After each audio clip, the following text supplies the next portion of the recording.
Hello and welcome back to her Hall of Mirrors. Today I'll be talking about a documentary from 2021 called The Most Beautiful Boy in the World, directed by Kristina Lindström and Petri. This is the story of a Swedish man named Björn Andresen. Who is Björn Andresen? Some of you may know him from Midsummer, some of you may know him from Death in Venice. This documentary shows us how Björn was plunged into a world he didn't want to be in after receiving international recognition as a child star and some of the repercussions that come with that. I'm going to be discussing the moments leading up to his fame, but I won't be going into detail about his personal life in case you'd like to find out on your own. I'm also going to mention some things about Luchino Visconti and Björn's early experiences, just to put things into perspective. But they're not spoilers that'll ruin the film for you, so I'm leaving out a lot of information. When Björn was a teenager, one of the most popular European directors of the time was traveling to different countries in search of the perfect boy to star in his film. This director was Luchino Visconti. Visconti had already received acclaim for many films. Even if you haven't watched his movies, there's a chance you know him by name. At least that's how it was for me before I'd watched anything he'd done.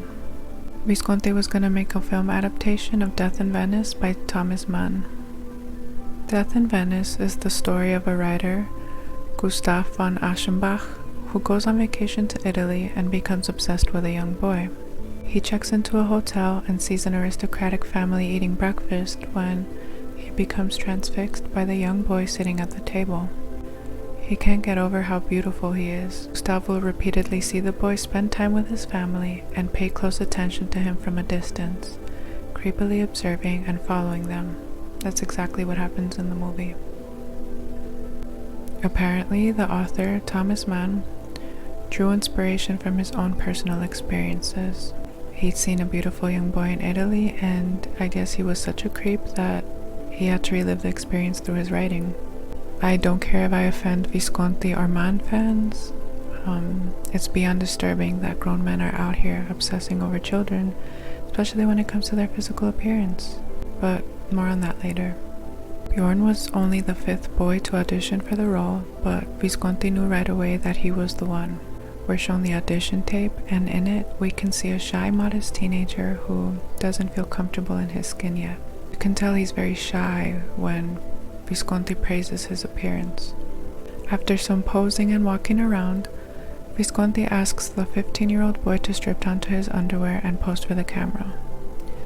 Björn seems reluctant and maybe frustrated, but ultimately does what he's told. Where his grandmother was during the audition is unclear. I want to tell myself that she wasn't in the room with Björn because I don't want to imagine how much more humiliated he would have felt. There's a beach scene where Björn is in a bathing suit, so Visconti probably used this as an excuse to see Björn's body. I don't know, I get that people are very liberal these days and maybe I'm old-fashioned, but I find all of this very creepy and unnecessary. I'd already seen Death in Venice like a year or two before this, and I remember how uncomfortable I felt while watching, but I remind myself that I was watching something that was presented to me in a certain way. There wasn't reluctance on Björn's face while he was playing Taju. Remember that this was an actor filling a role. He had to present an image to us. There's no room for visible discomfort, but that doesn't mean it wasn't there. Apparently, his only instructions for each scene were to take a few steps, turn around slowly, and smile at his stalker. I imagine that this could have made things easier, but it doesn't minimize how creepy the whole thing was. Mann and Visconti justified the story by saying that this wasn't perverted admiration, but rather the admiration of the purest form, the admiration of youth. But I'm not buying it, and I just don't understand why any adult would. There's an emphasis on Taju's appearance, not the way he laughs or the way he's enjoying his vacation with his family, but even if that were the focal point, you have to remember that this is a book about obsession. If you're a normal person, you see a child, it brightens your day, and you keep it moving. You don't replay it over and over in your mind and decide to follow the child. Let's take a look at the name of the film, The Most Beautiful Boy in the World. This title was assigned to Björn during the premiere of the film at the Cannes Festival. Visconti was interviewed and he used these words to describe Björn, so the name stuck. After the premiere, Visconti took Björn to a gay club to celebrate, and Björn talks about how violated he felt being there with all the men ogling him as if he were a piece of meat. See, this is why I will say what I want about Visconti, and I don't care how anyone feels about it. Also, opinions aren't slander, so these are opinions, and I'm sharing them with you. There's no need for a teenage boy to be drinking with adults in an environment where drugs and sex are rampant. To me, this feels like a potential instance of grooming. Is it possible that Visconti was trying to ply Björn? Maybe, right? I just don't understand the logic behind Visconti's behavior. It feels very predatory, in my opinion. It goes without saying that this behavior isn't representative of the gay community. I'm only bringing up that it was a gay bar because this is an objective fact, just like the fact that Visconti was openly gay. If Visconti had been a woman who'd taken him to a club for adults, or he'd been a straight man who'd taken him to a strip club, I would have been disgusted as well. If you don't like what I'm saying, I'll ask you to use some empathy. Put yourself in the kid's shoes. Can you imagine how helpless he must have felt? You can have your opinions about the book and movie. I won't attack or judge you for interpreting them a different way, even if I refuse to accept an alternative interpretation. If you got value out of them or you enjoyed them, I still won't judge you. However, if there's any part of you that thinks it's okay for a minor to go partying with an adult at a club, I'll be judging you. As a grown man in his 60s, Björn is so different from the boy we see in the casting tape. He's still quiet, but we see a stoic man, maybe not a shy one, definitely a guarded person, but how can anyone blame him?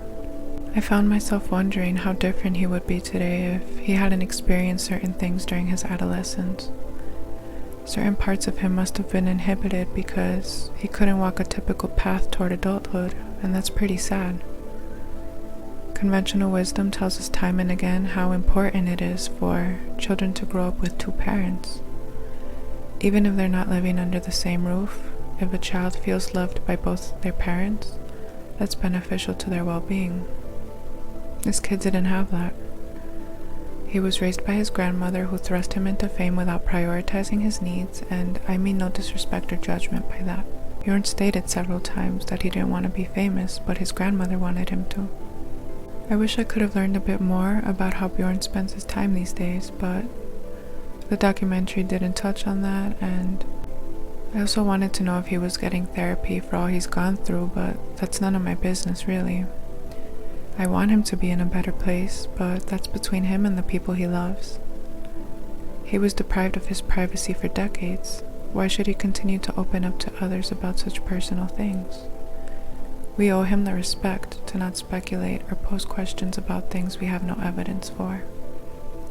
All we should do is watch and keep our opinions to ourselves. There's this one scene where a French interviewer asks him about being a gay icon or something to that effect, and I just sat there like, what? I just found it very inappropriate because hasn't this man been sexualized enough? Isn't there more to him than his appearance? Can we move past that already?